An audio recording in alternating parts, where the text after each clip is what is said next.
It's Tuesday, June 15, and this is your Barbados Today Evening News Update. Our top story: 3 men charged with murdering a police officer were remanded to Her Majesty's Prisons Dodds until July 13 and are scheduled to reappear in other courts on separate charges.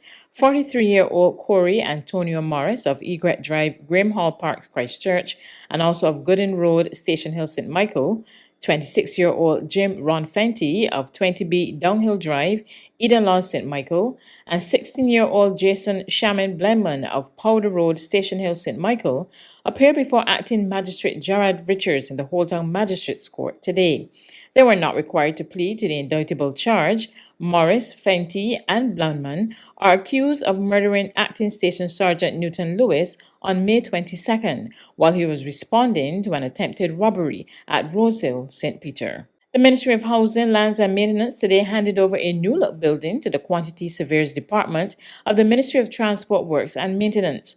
Minister Dr. William Duguid said the building was renovated as part of the Ministry of Transport and Works Rejuvenation and Repair of Crown Properties project at a cost of Barbados $230,000. I'm pleased to inform you that it was completed on time and on budget. And I'm extremely happy with the result.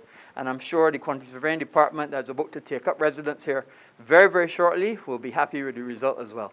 This is phase 1 of this rejuvenation program.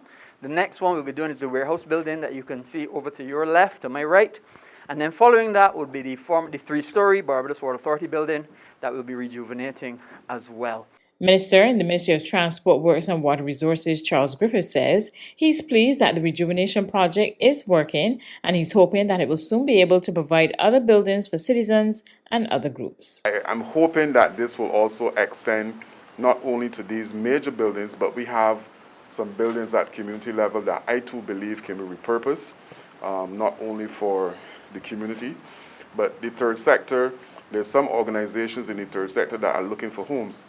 And if we can find some of those buildings at community level or around the country outside of the community that we can repurpose, that those particular organizations can use as their home and bring benefit to the immediate community and the wider Barbados, then I think we would have been doing a very, very good thing. On this World Elder Abuse Day, the president of the Barbados Association of Retired Persons, Marilyn Rice-Boyne, today called for a new agency to be set up to tackle the issue of elder abuse. She says while there are no available statistics on the problem, there is evidence that the problem exists and it must be addressed.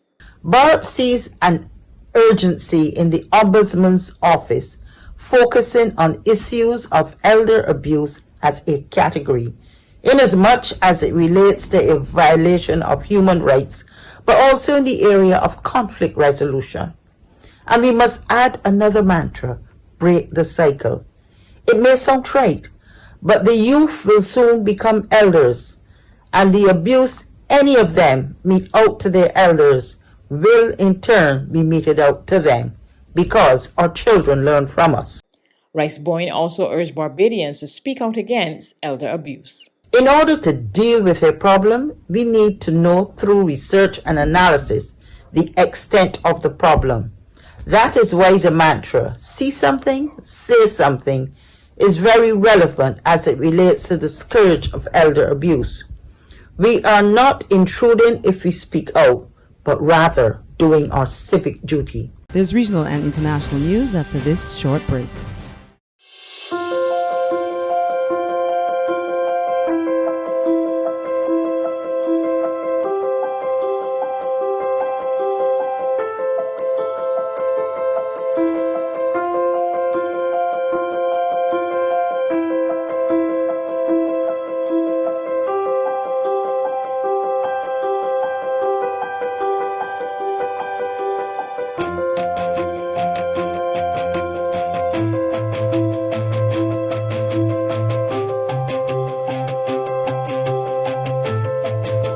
Barbados Today, news you can trust.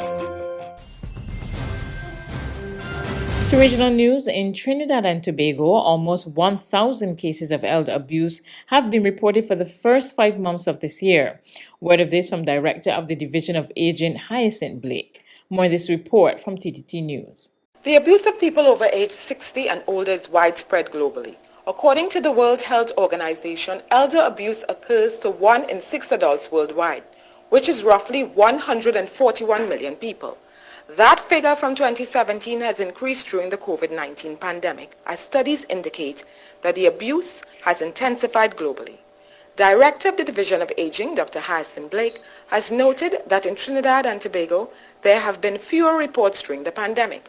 Abuse is generally underreported. Internationally, and based on what the World Health Organization reports, 1 in 24 cases of elder abuse are reported. So I want to give you the actual figure. So if you multiply the 174 by 24 or from the OPIC reports or the 925 from the CAPA reports for this year by 24, you can see how many cases possibly are underreported. Dr. Blake said many of the elderly may feel ashamed, fearful, concerned about retaliation, or have other reasons for not reporting the incidents of abuse. She outlined the signs of abuse. So you look for bruising, you look for if there's illness and loss in weight. Those are some of the things. Functional impairment. You look for blisters in case there is burning and broken bones. So these are some of the things we look at. The Director of Aging noted that elders who are experiencing emotional abuse may become withdrawn and depressed, while those affected by financial abuse would have unusual transactions on their accounts. On the international front, Hungarian MPs today adopted a law banning any content portraying or promoting homosexuality or sex reassignment to anyone under 18. The law was approved by 157 MPs, including those from the ultra-conservative ruling party. A board member of the Hatter Society, the largest LGBT rights organization in Hungary, told Euronews the vote was not a surprise. The ruling party, Fidesz, has been using the LGBTQI community as a scapegoat for many, many years. Unfortunately, they are using this kind of hate and painting us as an enemy to win votes. So what will the consequences be then following this vote? So right now it looks like any kind of program or a training in schools that also includes LGBTQI topics is basically banned. And anyone who will who won't fit into this will be charged only with, for example, right now with a fine. But if you violate the harsher ban on, there's an explicit ban on banning all kinds of LGBTQI topics in media and in shows, music, that could potentially result in being imprisoned. Now, the ruling party, Fidesz, they say that this is an effort to protect children from pedophilia. What do you say about that? I think it is absolutely vile that they would equate pedophilia with being LGBTQI. Having the sexual orientation or gender identity is a natural thing. Each and every one of us has a sexual orientation and a gender identity, and it is very cruel to demonize LGBTQI people and dehumanize them like this. That's news, but for the very latest, visit our website at www.barbadostoday.bb. You can also subscribe to our e-paper, email updates, or like us on Facebook, and sign up for our breaking news alerts via WhatsApp. We're also on Izumi Media and bus terminals, as well as screenplay at supermarkets and gas stations near you.